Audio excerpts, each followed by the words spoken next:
Keluaran pasal 22. Peraturan tentang jaminan harta sesama manusia. Apabila seseorang mencuri seekor lembu atau seekor domba dan membantainya atau menjualnya, maka ia harus membayar gantinya, yakni 5 ekor lembu ganti lembu itu dan 4 ekor domba ganti domba itu. Jika seorang pencuri kedapatan waktu membongkar dan ia dipukul orang sehingga mati, maka si pemukul tidak berhutang darah.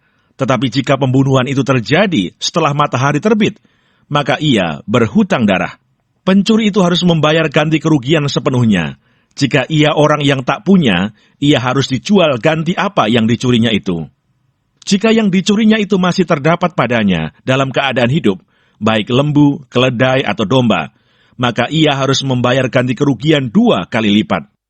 Apabila seseorang menggembalakan ternaknya di ladangnya atau di kebun anggurnya, dan ternak itu dibiarkannya berjalan lepas, sehingga makan habis ladang orang lain, maka ia harus memberikan hasil yang terbaik dari ladangnya sendiri, atau hasil yang terbaik dari kebun anggurnya sebagai ganti kerugian. Apabila ada api dinyalakan, dan api itu menjilat semak duri, tetapi tumpukan gandum atau gandum yang belum dituai, atau seluruh ladang itu ikut juga dimakan api, maka orang yang menyebabkan kebakaran itu harus membayar ganti kerugian sepenuhnya. Apabila seseorang menitipkan kepada temannya uang atau barang, dan itu dicuri dari rumah orang itu, maka jika pencuri itu terdapat, ia harus membayar ganti kerugian 2 kali lipat. Jika pencuri itu tidak terdapat, maka tuan rumah harus pergi menghadap Allah untuk bersumpah bahwa ia tidak mengulurkan tangannya mengambil harta kepunyaan temannya. Dalam tiap-tiap perkara pertengkaran harta, baik tentang seekor lembu, tentang seekor keledai, tentang seekor domba, tentang sehelai pakaian, baik tentang barang apapun yang kehilangan, kalau seorang mengatakan, inilah kepunyaanku, maka perkara kedua orang itu harus dibawa ke hadapan Allah. Siapa yang dipersalahkan oleh Allah, haruslah membayar kepada temannya ganti kerugian 2 kali lipat.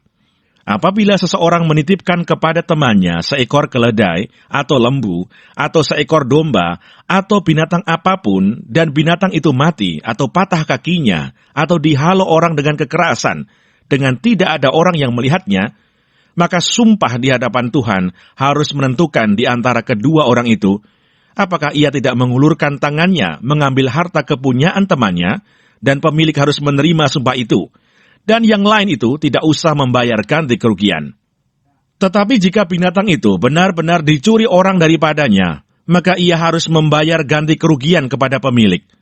Jika binatang itu benar-benar diterkam oleh binatang buas, maka ia harus membawanya sebagai bukti.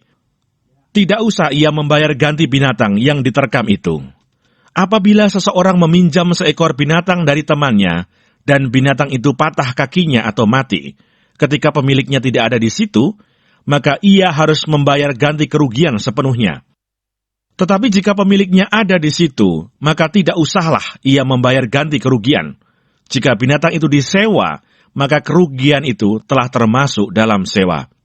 Apabila seseorang membujuk seorang anak perawan yang belum bertunangan dan tidur dengan dia, maka haruslah ia mengambilnya menjadi istrinya dengan membayar mas kawin. Jika ayah perempuan itu sungguh-sungguh menolak memberikannya kepadanya, maka ia harus juga membayar perak itu sepenuhnya, sebanyak mas kawin anak perawan. Peraturan tentang dosa yang keji. Seorang ahli sihir perempuan janganlah engkau biarkan hidup. Siapapun yang tidur dengan seekor binatang, pastilah ia dihukum mati. Siapa yang mempersembahkan korban kepada Allah, kecuali kepada Tuhan sendiri, haruslah ia ditumpas. Peraturan tentang orang-orang yang tidak mampu. Janganlah kau tindas atau kau tekan seorang orang asing, sebab kamu pun dahulu adalah orang asing di tanah Mesir. Seorang janda atau anak yatim janganlah kamu tindas. Jika engkau memang menindas mereka ini, tentulah aku akan mendengarkan seruan mereka, jika mereka berseru-seru kepadaku dengan nyaring. Maka murkaku akan bangkit, dan aku akan membunuh kamu dengan pedang, sehingga istri-istrimu menjadi janda, dan anak-anakmu menjadi yatim. Jika engkau meminjamkan uang kepada salah seorang dari umatku, orang yang miskin di antara kamu, maka janganlah engkau berlaku sebagai seorang penagih hutang terhadap dia. Janganlah kamu bebankan bunga uang kepadanya. Jika engkau sampai mengambil jubah temanmu sebagai gadai, maka haruslah engkau mengembalikannya kepadanya sebelum matahari terbenam, sebab hanya itu saja penutup tubuhnya, itulah pemalut kulitnya. Pakai apakah ia pergi tidur? Maka apabila ia berseru-seru kepadaku, aku akan mendengarkannya, sebab aku ini pengasih. Berbagai-bagai peraturan. Janganlah engkau mengutuki Allah, dan janganlah engkau menyumpahi seorang pemuka di tengah-tengah bangsamu. Janganlah lalai mempersembahkan hasil gandummu dan hasil anggurmu. Yang sulung dari anak-anakmu lelaki, haruslah kau persembahkan kepadaku. Demikian juga harus kau perbuat dengan lembu sapimu dan dengan kambing dombamu. 7 hari lamanya anak-anak binatang itu harus tinggal pada induknya.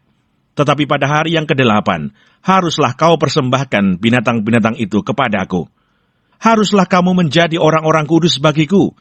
Daging ternak yang diterkam di padang oleh binatang buas, janganlah kamu makan, tetapi haruslah kamu lemparkan kepada anjing.